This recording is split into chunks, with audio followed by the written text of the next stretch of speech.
you connect a lot of dots between like Israel and media, right? But do you think that it's just capitalism? Like, don't you think a lot of times it's just business, and that's how business works, is that they're, like it's one of the side effects of capitalism. If that were the case, so the reason why this is different is because Israel is actually the exception.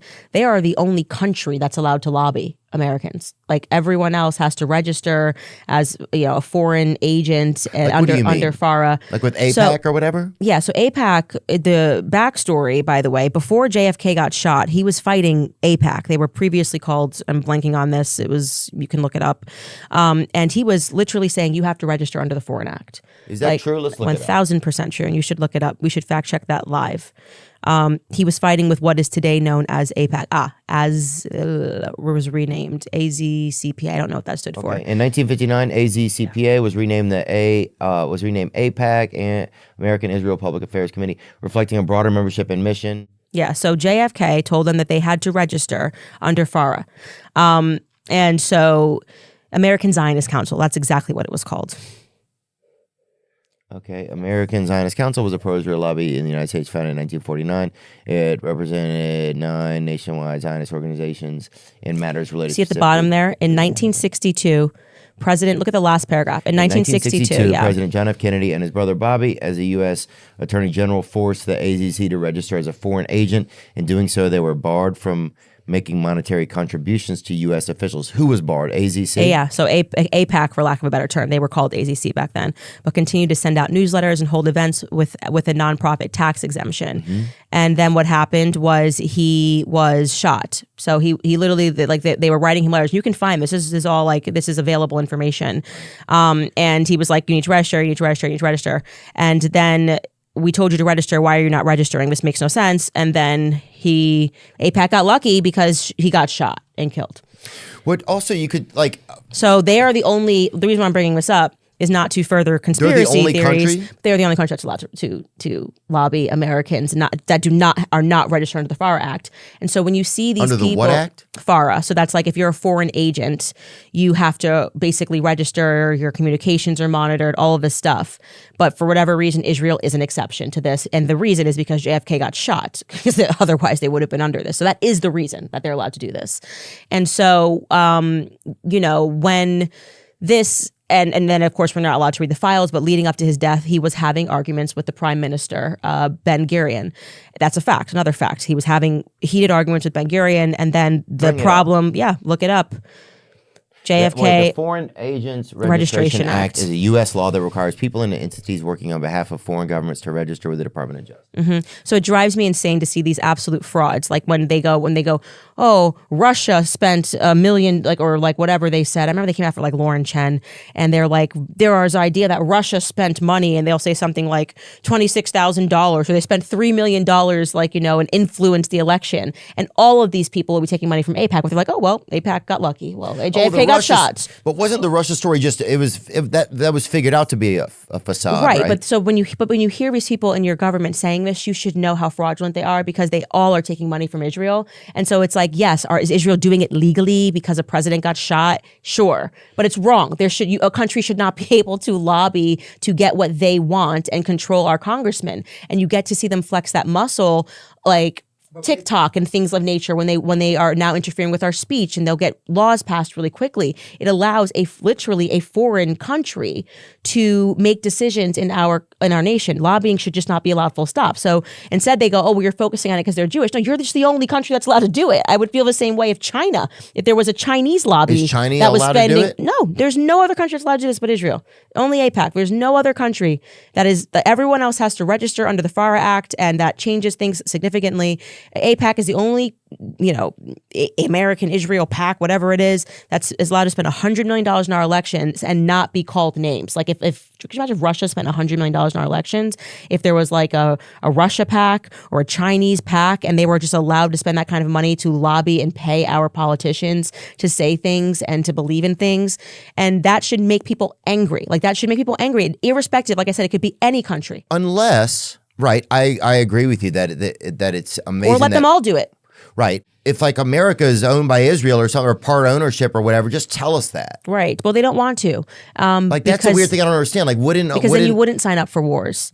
You would start to question things in a different way. And so it becomes important for the government to keep Americans ignorant of how Congress works, what's going on, so that they believe their congressman when they go on a rant and say, Israel's our friend and ally, and they don't know how to just very easily look up and see whether this guy's taking money, or when someone says, this vaccine's going to save your life, and they don't know, what's happened with the CDC, or people don't even have basic civics understanding, but that's by design. Like, because I don't like what Israel, like their space in Gaza, right? Like that to me is just like seems super tyrannical. But didn't they just come up with a thing today about the ICC? They can't prosecute Netanyahu? Yeah, because he runs shit. Is that today? Yeah, he's like the ultimate grand gangster. He's like, even when they catch him doing the crimes and we created this court for exactly what it did, they said, you can't do this. Then they say, well, just cancel the courts. Can you imagine being like that much of a worldwide gangster? It's crazy. Right. And I wish they would just say, look, we're still letting everybody be gangsters, because that's what I don't like about the media a lot of times. There's this thing. It's like we all need to look out for each other, and we need like climate change, and we need to make sure that everybody has a safe place to urinate and all those things, which, yeah, I think all those things are important or worth discussion. But at the same time, you'll have countries that are still playing this Fidel Castro type of role. So it's like, why do we keep saying all these little things are important, but you can just say, hey, we're still in colonial, or we're still in the old school days, and shit is what it is. Yeah. So fucking mark off your fence yard and protect your fucking shit, because that's what countries are doing. Like that's how they're operating, but they're trying to create ambiance that makes us feel like we can't operate like that, or you're a bad person if you do operate like that. Right. They're actually morally pretentious. They're pretending it's like, oh, we've just gotten, we're so dignified, we would never do this. Look, if it's the rules of the jungle, it's the rules of the jungle. Let us know. Right. That's it. That's my biggest thing. It's this illusion of we're better. We would never. Oh, because of World War II. You're doing all of it, right? You're violating every single one of these codes that you put into place. And if you're going to do it because I'm big and you're small, then say that. So like the small guys know what's up. It's the rules of the jungle. That's my thing. I just want to know what the rules are. If America is owned by China and Israel and Taiwan, just tell me that. Let me know, like, because at a certain point, if you keep, What you're talking about, by the way, there's a term for it. It's called real politicking. Real politicking? Yeah. So I did That's like all I want. I foreign just want policy to know. paper. It's like, I'd rather know that we're working with cartels in South America, because we are, right? Yeah. And like, that's cool, CIA, like whatever. But just like, please stop the pretentious, your face. Oof. Yeah, that's the American government. It's the scoffing. We would never. Yes, you would. Yes, you have. And yes, you are. And people that know real politicking. Let me look at real politicking. Yeah. Is the approach of conducting diplomatic or political policies based primarily on considerations of given circumstances and factors rather than strictly following ideological, moral, or ethical premises. Right. And so if they're like, yeah, here's the thing, cartels are getting big in the South. And so, yeah, morally, we shouldn't work with the cartels. But also, if we let the cartels keep growing and El Chapo keep growing, then you know what? Then Mexico could become stronger than us. So we're going to do deals with the cartel. Like that's realpolitik, right? Or say, Israel is we are partners to the end, and this is how it is. Yeah. Like, I'm kind of conflicted about Trump, like with his stance on Gaza, right? To me, that's like, I totally disagree with him on it. And it's like, it's hard to reconcile it in many ways. It's hard to reconcile because I see so much hypocrisy in terms of when we say America first, for whatever reason, we have this magic carve out. And you cannot pretend that that's not because AIPAC spends $100 million in our election. And this gets back to what we were talking about, whether it's Big Pharma, whether it's Israel, everyone's for sale in DC. And so I have been very disappointed with Trump on his perspectives about Gaza. I have been disappointed, by the way, he's the last person I'm disappointed with, because I've been disappointed, as we saw all last year, with the conservatives, people that say they're Christians, who are condoning this on the basis of what? Like you're saying, oh, well, they're Muslims, so who cares?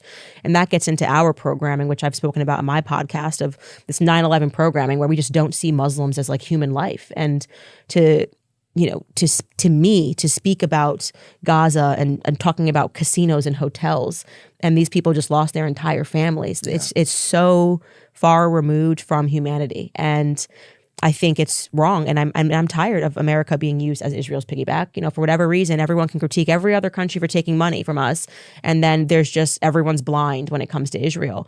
And obviously, I paid a very heavy price for saying that last year, but I don't care because I am truly someone whose values have never been up for sale. Like I don't care. I will burn everything to the ground and rebuild it. I have to be able to like sleep at night and to see those Palestinian children, and the images are seared into my brain. The screaming, the crying, the bleeding, the stuff that we saw on X for the first time, largely thanks to Elon freeing the bird, and really realizing how much we had been lied to about what was happening in that region. I just, it was very easy for me to say, take whatever you have to take from me. I have to be on like the human side of things. I think it's become both sides of the aisle now just see that, yeah, human people just feel like this is that it's just wrong. Of course. What's happened is wrong. Like probably a year ago, people were afraid to even say that. And now it is what everybody is saying. Like even Piers Morgan is saying it on his show now. Like people are saying it's obvious that you can't go and annihilate and genocide this culture and make them disappear. And then Trump to come on top of it and say they're going to build, you're going to go on a lazy river where there's bodies of like, who could even go to that? And what's so crazy is the mainstream media thinking that we're so stupid that they're going to condition us to believe that to not support the ethnic cleansing, they're then going to mine our like preconditioned beliefs about the Holocaust and be like, oh, well, you know, a Jewish person died. So like, if you don't agree with what we're doing over here, then you're a person that wants more Jewish people to die. It's like, this is an evil way to try to socially engineer what you want, because actually it's precisely because of what I learned growing up about Holocaust and ethnic cleansings that I do not support what the state of Israel is doing. And you're trying to convince me that it means that if anybody's been wronged in the past, they can't wrong people in the future. You're also wrongly conflating like a Jewish American. Why? You have nothing to do with what's going on in Israel. This is a foreign country. You know, no more than if right now we were standing up to a genocide that was happening in Ghana. Yeah. And then when I'm going to be like, oh, well, if you don't support what, you know, the president of Ghana wants to do, then you want American slavery back. I'm like, it's like, what are you talking about? Just because I'm black and like maybe my family is from Ghana, why on earth would I not be able to critique a foreign country for something that they're doing that is so objectively wrong? Yeah. And so it's disappointed me as someone who just had so much respect and belief in the conservative movement and believing that it was a principled movement, and Christians as well. I've been very disappointed in Christians who are trying to use this like biblical argument for just, well, no matter what, like, you know. Are people doing that? Yeah, it's pretty sick, man. It is very sick. They're basically saying that the Bible, you know, the Bible will bless those who bless Israel. And I'm like, okay, so we have a country who first and foremost doesn't have to give us back our pedophiles. Literally, they have this weird rule that you can go if you're Jewish and hide as a pedophile, and actually an amazing Jewish organization did the work there. You could pull it up. I think it was on CBS. I forgot what the name of the Jewish organization, but they went to Israel and was like, why are we harboring pedophiles? So there was a Jewish organization that they had pedophiles. They did amazing. No, they were not the pedophiles. They did the investigation to show how people are using, how like people who have molested children in America, if they're Jewish, they can then make their trip to Israel and be protected by the government. And Israel doesn't have to they literally don't have to, exposing CBS News, that's the second one. How Jewish American You will not pedophiles find a single person who says that that's wrong. hide from justice in Israel. But can't they hide? Can't most people say so these are people that are Israeli citizens? No, they can then become Israeli citizens. They're American. Right. So if they're being on a trial, you get to Israel, they'll protect you. And so they went to where all these, you know, pedophiles are, and spoke a lot about, you know, or I can't remember the name of the organization, but they did amazing work there. Jewish Community Watch, that's what it is.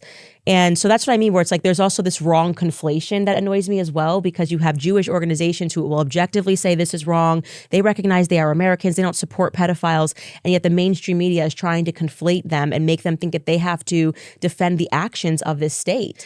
And yeah, if you even talk about this, so say it's anti-Semitic, talk about this. What are you talking about? You're taking billions. That's the difference here. This is a country that is taking billions and billions and billions. It's an American welfare state, you know? And CBS jumped on it. A CBS News investigation has found that many accused American pedophiles flee to Israel, and bringing them justice can be difficult. Okay, has been trying for years to find Caro's Caro one and of help them. bring to justice. So Jimmy Caro, he's a wanted man and is considered dangerous, accused of assaulting a 9-year-old girl in Oregon in 2000. He fled to Israel before authorities in the U.S. could apprehend him. But is this just one guy? No. So this is a story about how they are doing this. Like, it's the main story is like that they were investigating is that there's so many people that did this. Why do they allow it? Because they have special consideration and they are not allowed, they don't have to give us back our pedophiles. I don't know. I never understand these random Israeli loopholes. And it's ridiculous. And the fact that they can just call people anti-Semitic, like it's just like a sweeping allegation. How dare you notice that this is happening over here? You anti-Semite. And it's like, we have every right to critique this nation because you take money from us, especially, right? That means when we go to work and taxes are being taken away, we're paying to support this. Well, and then we're being gaslit by the media who's telling us that critiquing them in any way is an act of hatred for Jews, which is just such a nonsense. Oh, I don't like that Netanyahu guy, man. I hate him. That guy seems like an evil guy to me, and I think he's seemed like that to most people now because of, mostly I think it's just like nobody wants war or anything, and we're lucky to live in a place where, like Tennessee's not at war with Kentucky, so there's not like the risk every day or night of things flying over, the fence. But I've thought that America is a kind of like a shell company sometimes. But maybe it's always just been that way. Like that's the thing. Like maybe it's always been that way. Maybe it isn't. I just would like to know what it is, right? So then it's like you can operate within the reality of things. Yeah. But then also people say that, like, well, why do you think there's such a strong relationship between the two countries then? Blackmail. I think blackmail. And I think this is the reason why we don't get to open the Epstein files. We don't get to open the JFK files. And I think it's a form of gaslighting us to pretend that our special friend and ally isn't just and by the way, parking aside America, other countries too. You investigate anything. I mean, I'm investigating Brigitte Macron, and Israeli blackmail comes up in Morocco. Israeli blackmail comes up in. So to pretend that we don't know that Israel is involved in blackmail operations is foolish. And again, I think all countries are probably involved in them. And I think that they have been like they have gotten it down to a science. And there's no question in my mind that like sexual blackmail is what Jeffrey Epstein was involved in. And I don't know if that means these people don't know when they go to these parties that the girls are underage, and then it's like, haha, we've got you on tape, whatever it is. And we can even, taking a look at the Diddy case, blackmail, these powerful blackmail operations are definitely operating. And that's actual blackmail too. It's true blackmail. I mean, if you have hidden cameras and you're capturing people doing drugs and sleeping with underage people. So I think these are blackmail operations, and I think they've been going on for decades in America. I think it was Jeffrey Sachs who spoke really well about that, the history of that on Tucker Carlson's show. And he's Jewish, and that's what I hate about it. It's trying to make Jewish Americans think that they have to defend the country is so ridiculous. I am not required to, if my family goes back to Uganda, I am not required to defend Uganda as a state. I'm sorry, I'm an American, and I think what you're doing is wrong. If it doesn't really matter, And you're right to say that it's sort of this circumstance where everybody knows something is going on, and they think they're just going to keep gaslighting us. It's so weird. Like they're just going to go, nothing's going on. Nothing. There's just everybody woke up one day and decided to be Hitler. Like that's what the media is basically accusing us of, for like noticing a lot of dead people, like a lot of dead women and children. And that's failing. And by the way, I think that is the reason. I don't regret them doing that, because it's the reason why podcasts like the mainstream media, this like effort to just keep smearing, libeling people for noticing basic human things. And I don't regret it, because I think it's the reason that trust with them has been fractured. I'm grateful that people no longer believe them. I'm grateful that now people are going to independent podcasts. And when we go on to Spotify, you see like Tucker Carlson, Candace Owens. That means that for holding on to just like basic human values and being willing to talk about issues in a way and not pretend that your audiences are stupid and not seeing what you're we've earned their trust, and I don't want to fumble that ball. Like I want to always say, even if I don't know something, and sometimes I can't speak on it, that I don't know everything, but I'm willing to find out before I speak on it, or at least have the conversation and not treat you like you're an idiot and I'm like the authority. Yeah, I just can't learn at a fast rate. That's one of my biggest issues, I think. Speaking about Epstein, right? How do you how do you know he's not just a Jewish guy who was being perverted or whatever, and that he was doing business? Like, there's no real connection that he works for Israel, though. Well, he had passports. Yeah. So, and then it's also his ties to Ghislaine Maxwell, Ghislaine's father, Robert Maxwell. The whole Mossad attended his funeral. He died in very weird circumstances. I don't think even people who are pro-Zionist would deny that he was obviously Israeli-American intelligence.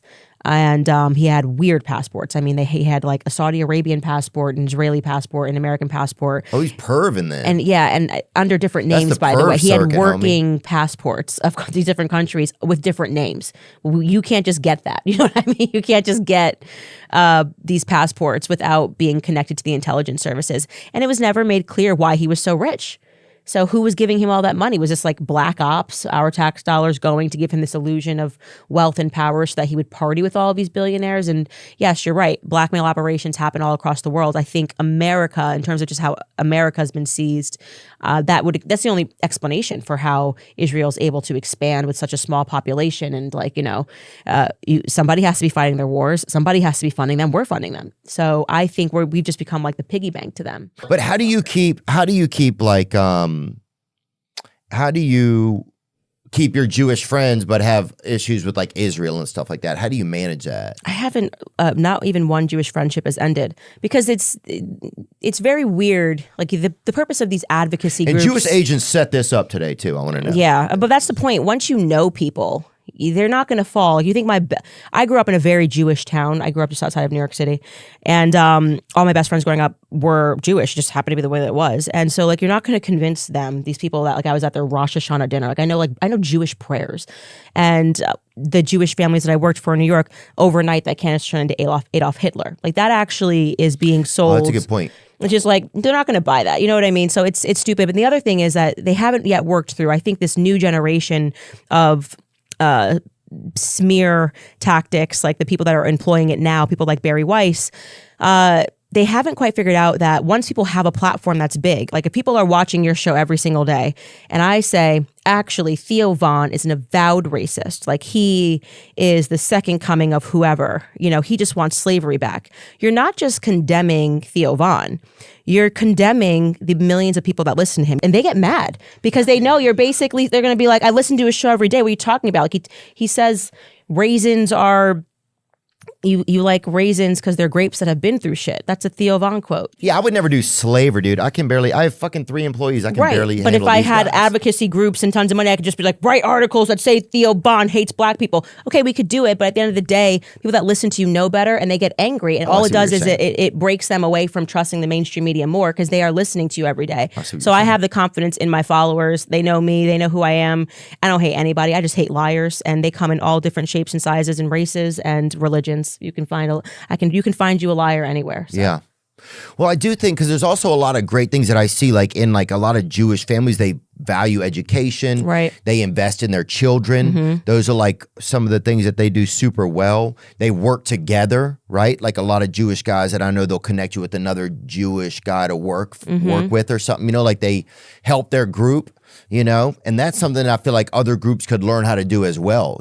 That's something that I think I learned my work ethic I got from 2 Jewish men. I worked in private equity for 4.5 years. Oh, really? Yeah. And that's in why it's all municipal bonds? Not in municipal bonds, in private equity. I just got into some. Mm-hmm. It's going pretty, I mean, it is, what do you mean it's going good? It's set percent. Yeah. So, but they pretty much like, you can't live in New York City and hate Jews. They're literally everywhere. But that's kind of been one of the worst things about the politicizing of this. Is exactly what you're talking about. My perception of Jewish people is being someone who grew up in New York, that they work hard, they grind, they fight, they love. You can get into an argument with them. They don't take themselves seriously. You can say whatever and then be out to dinner. And to see the branding of that now, like this like victim mentality,